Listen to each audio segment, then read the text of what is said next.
Okey, kami dari sidang 2 dan hari ini kita join dengan sidang 4. Kami nak ke Parlimen. Nak tahu apa kami nak buat dekat Parlimen? Stay tune untuk tahu apa kami buat hari ini dekat Parlimen. Bye.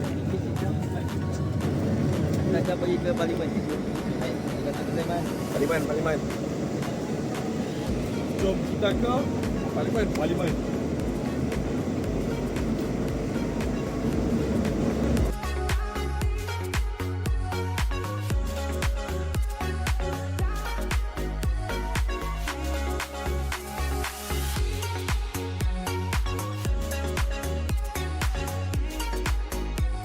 Okey, sekarang kita dah sampai dekat Parlimen.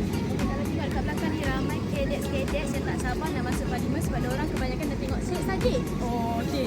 So, nanti kita akan masuk ke dalam. Kita akan tengok lagi macam mana gambaran dalam Parlimen tu sendiri. Okey, itu je setakat itu je daripada saya. Assalamualaikum.